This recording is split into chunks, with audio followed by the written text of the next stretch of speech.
కడప జిల్లా పులివెందుల ఒంటిమిట్ట జెడ్పీటీసీ స్థానాలకు ఉప ఎన్నికలు జరుగుతున్న నేపథ్యంలో భద్రతా ఏర్పాట్ల గురించి ఎస్పీ అశోక్ మీడియాతో మాట్లాడారు. 12వ తేదీన జరగనున్న ఉప ఎన్నికలకు ఎలక్షన్ కమిషన్ సూచనల మేరకు కట్టుదిట్టమైన ఏర్పాట్లు చేసినట్లుగా ఎస్పీ చెప్పారు. సమస్యాత్మక ప్రాంతాలలోని పోలింగ్ బూత్లను కలెక్టర్, డీఏసీలతో కలిసి ఎస్పీ పరిశీలించారు. పోలింగ్ జరిగే గ్రామాల సరిహద్దుల్లో చెక్పోస్టులు ఏర్పాటు చేసి తనిఖీలు చేయడం, సోషల్ మీడియాలో తప్పుడు ప్రచారం చేస్తూ గొడవలు సృష్టించే వాళ్లను గుర్తించినట్లుగా ఎస్పీ చెప్పారు.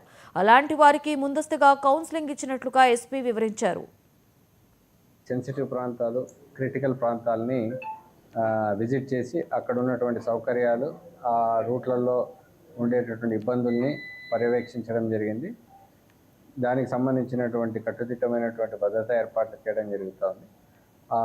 ఏదైతే ట్రబుల్ మాంగర్స్ ఉన్నారో, యాంటీ సోషల్ యాక్టివిటీస్ చేసినటువంటి పాత క్రిమినల్ హిస్టరీ ఉన్నటువంటి వాళ్ళని దాదాపుగా ఇప్పటివరకు 500 మందికి పైచిలకు బైండ్ ఓవర్ చేయడం జరిగింది. ఎట్టి పరిస్థితుల్లో కూడా బాంబ్ మేకర్స్ కావచ్చు, హ్యాబిచువల్ అఫెండర్స్ మీద నిఘా పెట్టడం జరిగింది.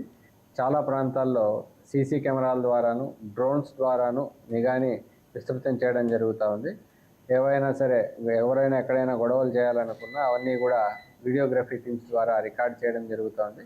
కాబట్టి ఖచ్చితంగా వాళ్ళని యాక్షన్ తీసుకోవడం జరుగుతుంది. ప్రశాంతంగా ఎన్నికలు జరగడానికి అన్ని రకాలుగా పోలీస్ డిపార్ట్మెంట్ నుంచి అదర్ డిపార్ట్మెంట్స్ సహకారంతో ఎలక్షన్ కమిషన్ యొక్క గైడ్లైన్స్ని దృష్టిలో పెట్టుకొని కంప్లీట్ చేయడం జరుగుతుంది. దీనికి ప్రజలు, అదేవిధంగా రాజకీయ పార్టీలు అందరూ కూడా సహకరించాలనేసి కోరుకుంటాం.